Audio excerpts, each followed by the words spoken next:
जो आचार्य समंतभद्र महाराज द्वारा विरचित है। आज भी दूसरा छंद उन्हीं भगवान धर्मनाथ की स्तुति में जो आचार्य समंतभद्र ने लिखा है, उसी को पढ़ कर के हम भगवान के बारे में कुछ विचार करें, चिंतन लाएं और उसे अपने ध्यान का विषय बनाएं। देव मानव निकाय सत्तमयी रेजिषे परिव्रतो व्रतो बुधई तारका परिव्रतोति पुष्कलो व्योमनीव शशलांछनो मलः। भगवान की स्तुति करते हुए कहा जा रहा है, देव मानव निकाय सत्तमयी रेजिषे परिव्रतः, यानी भगवान हमेशा देव मनुष्यों के समूहों से परिव्रत रहते हैं, घिरे हुए रहते हैं। तीर्थंकर भगवान जब केवल ज्ञान को प्राप्त हो जाते हैं, तब वह निश्चित रूप से हमेशा चार प्रकार के जो देवों का समूह है और जो मनुष्यों का समूह है, उन सबसे वह घिरे हुए रहते हैं। वह समूह भी सामान्य समूह नहीं होता। एक शब्द इसमें आया है, निकाय सत्तमहि। सत्तम जो शब्द होता है, यह श्रेष्ठता के अर्थ में आता है। जो देवों का समूह है, मनुष्यों का समूह है, वह श्रेष्ठ है। अच्छे श्रेष्ठ मनुष्यों से भगवान हमेशा परिव्रत रहते हैं, घिरे हुए रहते हैं। और उसी के साथ साथ उन मनुष्यों में भी कुछ बुद्ध मनुष्य कहलाते हैं। बुद्ध माने होता है गणधर आदि परमेष्ठी। ये रिद्धिधारी महामुनीश्वर होते हैं, उनसे भी भगवान व्रतः माने घिरे हुए रहते हैं। इधर हम देखते हैं कि भगवान देव और मनुष्यों के समूह से घिरे हुए हैं। थोड़ी और हम उत्कृष्टता के साथ देखते हैं तो भगवान गणधर आदि महामुनीश्वर रिद्धिधारी मुनीश्वरों से घिरे हुए रहते हैं। और इसके अलावा तारका परिव्रतोति पुष्कलो व्योमनीव शशलांछनो मल। यह उपमा भगवान तीर्थंकर के लिए दी जाती है कि जैसे शशलांछन यानी चंद्रमा अनेक तारकाओं से घिरा हुआ रहता है और वह चंद्रमा अनेक ताराओं नक्षत्रों से घिरा हुआ जिस तरह से आकाश मंडल में सुशोभित होता है, उसी तरह से तीर्थंकर भगवान हमेशा इस धरती पर और आकाश मंडल में सुशोभित रहते हैं। भगवान तीर्थंकर की यह विशेषता आपको गर्भ से लेकर ज्ञान तक और मोक्ष तक भी दिखाई देगी। यह विशेषता यद्यपि मुख्य रूप से समौ शरण के माध्यम से बताई जाती है, समौ शरण की विशेषता बताई जाती है, लेकिन अगर आप देखेंगे तो आपको पता होगा कि भगवान के कोई भी कल्याणक हो, हर कल्याणक में भगवान देव मानव निकाय सत्तमयी सबसे घिरे हुए हैं। देवों का समूह गर्भ कल्याणक से भगवान को घेरने लग जाता है। यह घेरने का काम मनुष्य भी करते हैं और देव भी करते हैं, और हमें लगता है कि यही पद्धति आज भी चली आ रही है। यह घेरने का काम, घेरने का काम समझते हो? क्यों? बैठ जाओ, क्या दिक्कत है? विशिष्ट व्यक्तियों से बैठने के लिए भी कहना पड़ता होगा। तो ये लोग जब ग्रुप बना करके आते हैं, चाहे वो शालीमार बाग के हों, चाहे वो रामनगर के हों, ये एकदम से घेर लेते हैं।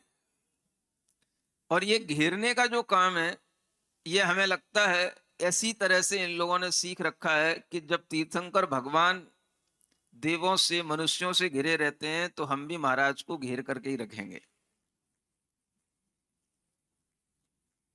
कभी भी मनुष्यों का समूह आता है, चारों ओर घेरा बना करके खड़ा हो जाता है, भले ही सामने वालों को दर्शन हो या ना हो, लेकिन वह इस तरह से घेर करके खड़े हो जाते हैं जैसे चंद्रमा के आगे चारों ओर तारामंडल चंद्रमा को घेर लेता है। यह भी अपने आप में कहीं ना कहीं सीखी हुई बात है, और कुछ बातें ऐसी भी होती हैं जो सीखी नहीं जाती, संस्कार से अपने आप प्राप्त रहती हैं। सीखी हुई बातें होती हैं तो थोड़ा सा देखने में आ जाता है, हाँ भाई ये नौसिखिया है, नया नया सीखा है इसलिए ऐसा कर रहा है। लेकिन जो बिना सीखे हुए ऐसा करे तो उसको समझना चाहिए इनके संस्कार पुराने जन्म के हैं, अच्छे हैं। ये अच्छी बात है कि आप जिनेंद्र भगवान को घेरते हैं, मुनि महाराज को घेरते हैं, किसी और को नहीं घेरते। अन्यथा दुनिया में लोग कई तरह से लोगों को घेरे रहते हैं, और घेरने के लिए भी लोग तरह तरह से आयोजन करते हैं। अनेक तरह का मुखौटा चढ़ा लेते हैं ताकि लोग हमारे आसपास घिरे रहें। कई इस तरीके के लोग सड़कों पर कार्य करते हैं जिसके कारण से लोग उनको देखते रहें और वह लोगों से घिरे रहें। जितने भी आप आजकल देखोगे न्यूज चैनल हैं, ये भी लोगों को घेर करके कुछ ना कुछ अपना काम बनाते रहते हैं।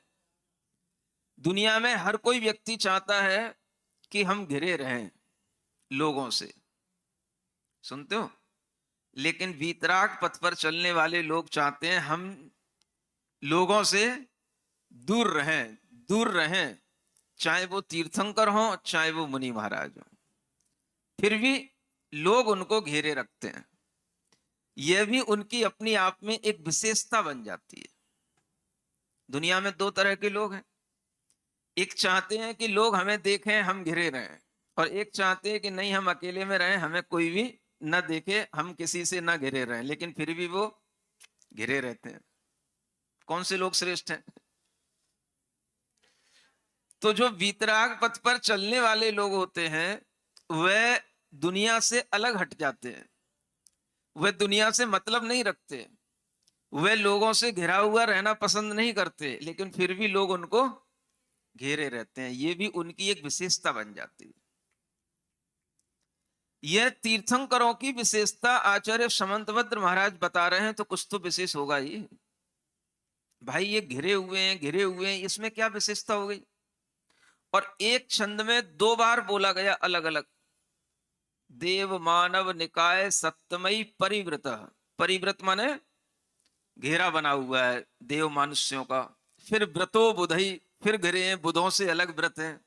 एक क्रिया से भी काम चल जाता, लेकिन फिर भी दो बार लिखा, अलग अलग बताया। नहीं, एक घेरा बुधों का है, बुध माने जो विशेष गणधर आदि परमेष्ठी हैं उनका घेरा अलग है, और जो देव श्रेष्ठ हैं, मनुष्य श्रेष्ठ हैं, उनका घेरा अलग है।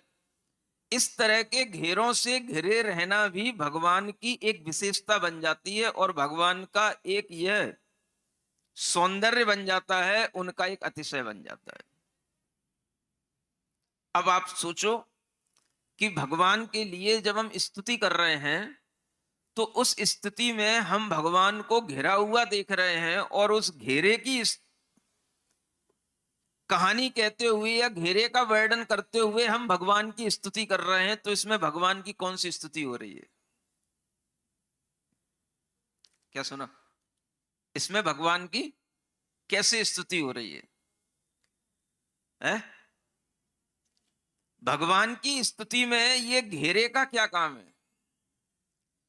तो आचार्यों को कहीं ना कहीं ये बात पता है कि स्तुति में यह भी जरूरी है कि जो भगवान के आसपास है उसका भी वर्णन किया जाए। नहीं समझे?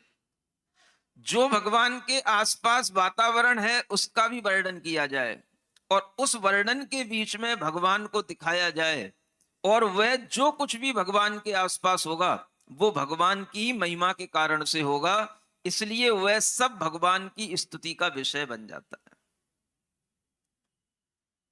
अन्यथा नाम तो लिया जा रहा है देवों का, नाम लिया जा रहा है मनुष्यों का, नाम लिया जा रहा है गणधर आदिकों का और स्तुति की जा रही है भगवान की। तो वो स्तुति कैसे हुई? जो चंद्रमा होता है वह चंद्रमा आकाश मंडल में एक होता है और उस चंद्रमा को घेरे हुए अनेक ताराएं, अनेक नक्षत्र होते हैं, लेकिन वह सब उस चंद्रमा के आसपास रहते हुए भी उस चंद्रमा की शोभा बढ़ाते हैं।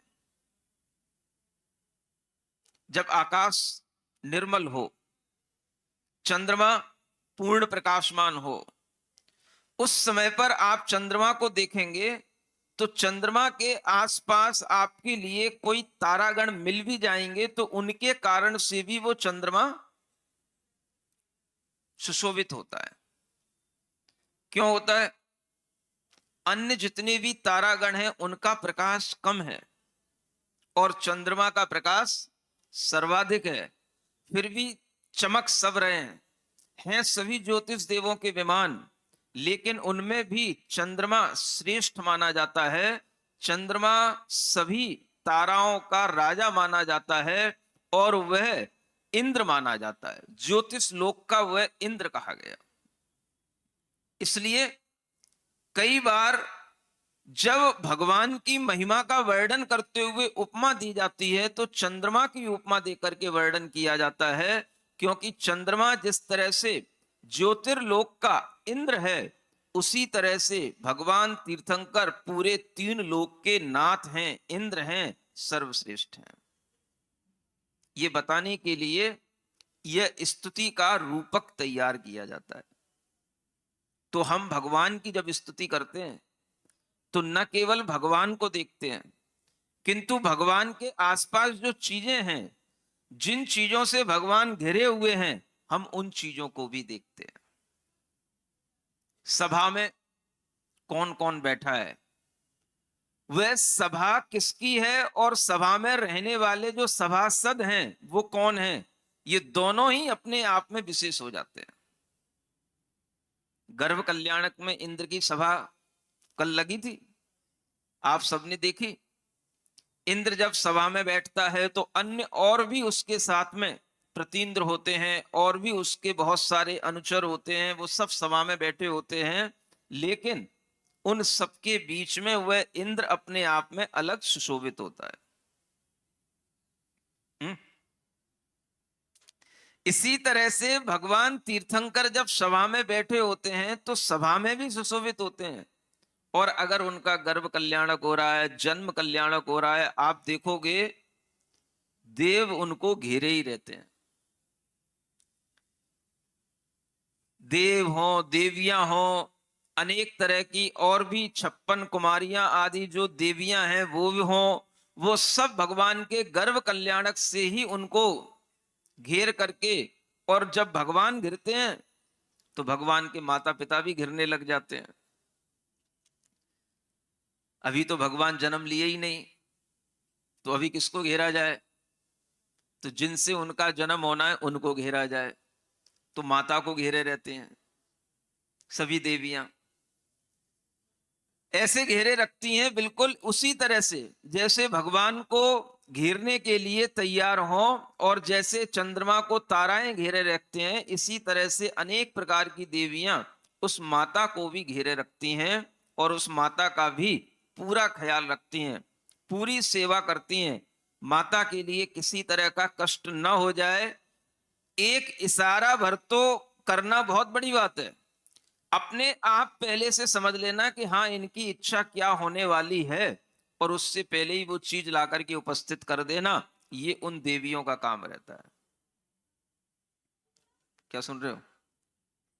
इच्छा होने के बाद कहने के उपरांत करना अलग चीज होती है, और इच्छा होने से पहले, मानस बनाने से पहले ही उस बात को कह देना, समझ लेना, बिना कहे भी उस बात को कर देना, ये अपने आप में और अधिक सेवा की उत्कृष्टता होती है।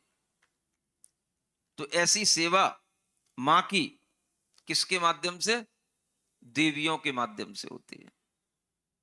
पूछना नहीं पड़ता, मां बताओ कहीं कोई दर्द तो नहीं हो रहा, कहीं कोई कष्ट तो नहीं हो रहा, कहीं कोई भारीपन तो नहीं हो रहा, पूछना नहीं पड़ता, उन्हें पता होता है क्या करना है और कैसे मां का ध्यान हर समय अच्छे विचारों में, अच्छे भावों में लगाए रखना है। यह उस समय पर उन देवियों के माध्यम से अपने आप ज्ञान में आता रहता है और वह मां को किसी ना किसी रूप में रिझाती रहती हैं। उन्हें पता है भले ही बालक का 9 माह पूर्ण हो रहा हो, लेकिन मां को उस बालक से कोई कष्ट नहीं होता। पता है ना, न पेट भारी होता है, न पेट फूलता है, न कोई चेहरे पर मिलानता आती है, न कोई चेहरा फीका पड़ता है, न पीला पड़ता है, कुछ नहीं होता है। जैसी है मां सुंदर वैसी ही बनी रहती है, एवरग्रीन। सुन रहे हो? किसके लिए कहा जा रहा है? ये तीर्थंकर बालक के लिए कहा जा रहा है। अब आप सोचो कि गर्भ तो सबका एक जैसा ही होना चाहिए, पेट फूलता है तो फूलना ही होना चाहिए, भारीपन आता है तो भारीपन आना चाहिए। मां को कोई भारीपन नहीं लगता, वह चाहे कूद ले, चाहे उछल ले, चाहे कहीं पर भी किसी भी तरह से घूम ले, उसको कोई कष्ट नहीं होगा। और इस तरह से वह बालक गर्भ में रहता है जैसे दर्पण में प्रतिबिंब रहता है। क्या सुना? कुछ पता है कि नहीं, कि वैसे ही उल्ला करते रहते हो?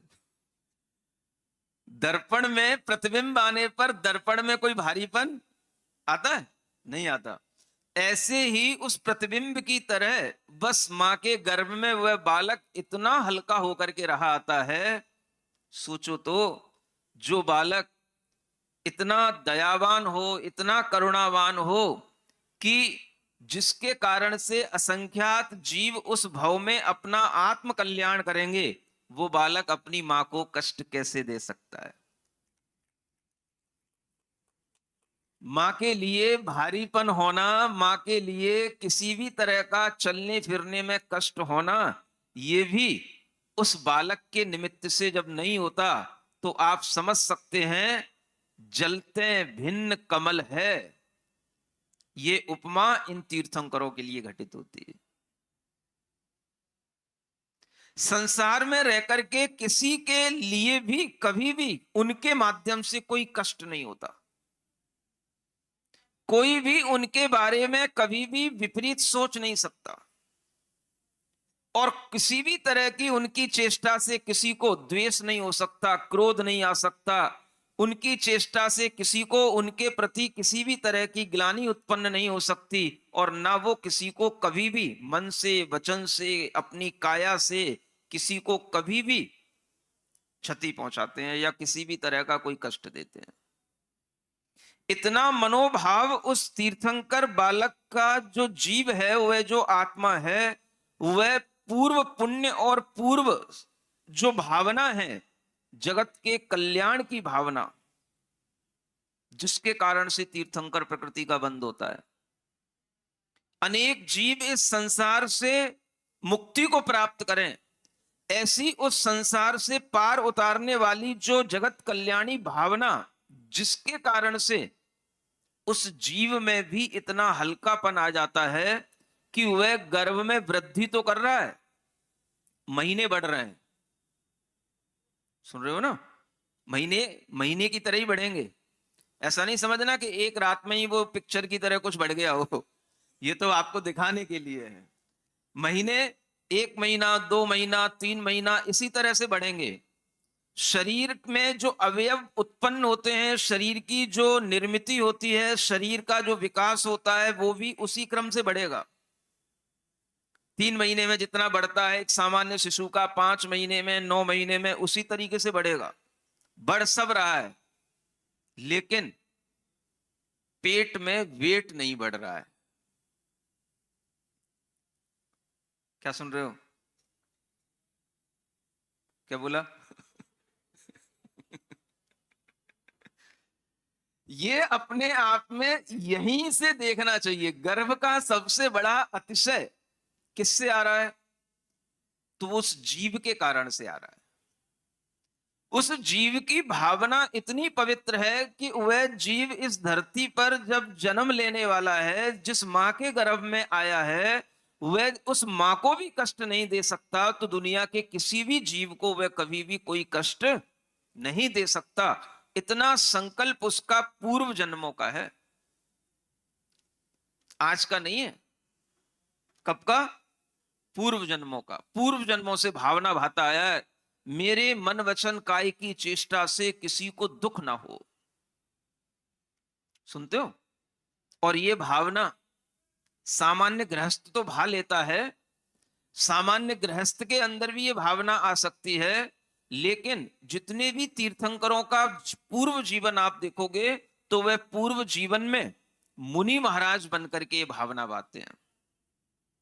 क्योंकि मुनि महाराज बनकर के जब वे महाव्रतों का पालन करते हुए इस तरह से विश्व कल्याणी भावना बाते हैं, मेरे द्वारा किसी भी जीव को चोट ना पहुंच जाए, चलने से, बोलने से, कोई भी कार्य करने से किसी भी जीव को कोई भी तरह का कष्ट ना हो जाए, मरण ना हो जाए, उसका वध ना हो जाए, उसके कोई भी तरह से अंग उपांग छिन्न भिन्न ना हो जाए। इस तरह का जो मन में दया का भाव रख करके सारे जीव संसार के सुखी रहें, सुखी रहें, कोई भी जीव किसी को आहत ना करे, इस तरह की जो पवित्र भावना उस जीव की वर्षों तक बनी रहती है, उसके कारण से इतना पुण्य उस जीव में अर्जित होता है कि वह जीव जब ऐसा गर्भ में आता है, तो उससे वह गर्भ भी भारी नहीं होता है। क्या सुन रहे हो? आप तो ये सोच करके, हाँ तीर्थंकर के साथ ऐसा होता है इसलिए ऐसा होता है, ऐसा सोच करके आप निकाल देते हो। लेकिन ऐसा क्यों होता है? उसके पीछे भी कुछ कारण है, और वह कारण अपने आप में बहुत बड़ा कारण है। और वह कारण अगर आप मनोवैज्ञानिक ढंग से समझेंगे तो भी आपको यही समझ में आएगा, जिसका मन दया से भरा होता है, जिसका मन सब जीवों के प्रति करुणावान होता है, उसका मन भी हल्का रहता है, उसका तन भी हल्का रहता है, और वो जहां पर रहता है वहां का वातावरण भी हल्का रहता है। समझ में आ रहा है? इसलिए ऐसे जीवों को लोग घेरे रखते हैं। क्यों घेरे रखते हैं? उनके घेरे में आएंगे तो उनके भी भावों में इसी तरह का परिवर्तन आएगा, इसलिए लोगों से वो घिरे रहते हैं। नहीं समझ आया?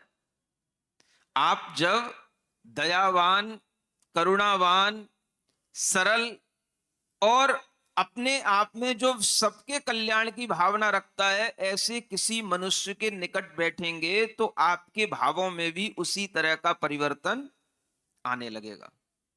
हर मनुष्य की मुख से, आभा मंडल से, उसके पूरे देह से ऊर्जा का प्रभाव बना रहता है।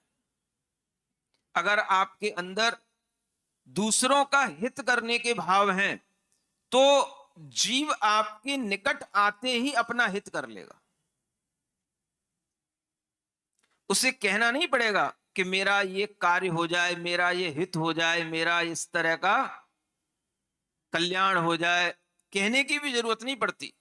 बस आप निकट आओगे, उनके संपर्क में आओगे, उनके आसपास भी रहोगे, तो आपके लिए उस तरह के पॉजिटिव वाइब्रेशन अपने आप आते रहेंगे, और आपके अंदर वह चीज अपने आप क्रिएट होती रहेगी जो आप चाहते हो। ये किसका रिजल्ट होता है?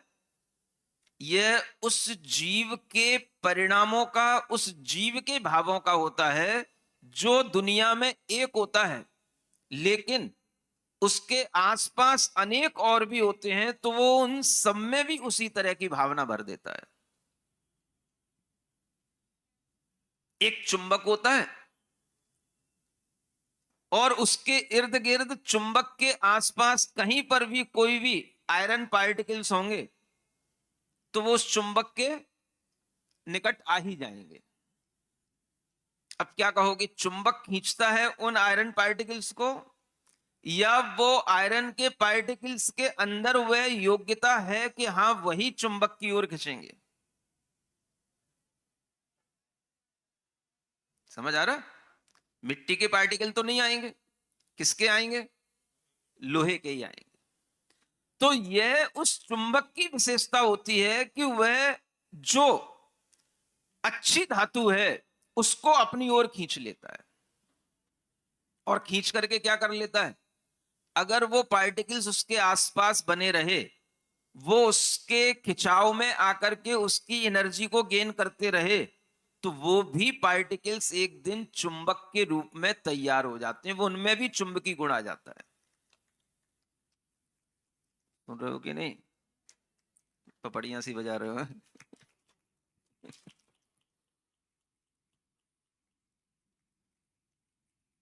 ये घेरने का विज्ञान बता रहा हूं। भगवान की स्तुति आचार्य समंतभद्र महाराज कर रहे हैं, तो अपने आप में बहुत बड़ा साइंस है ये। क्यों घिरे हैं भगवान?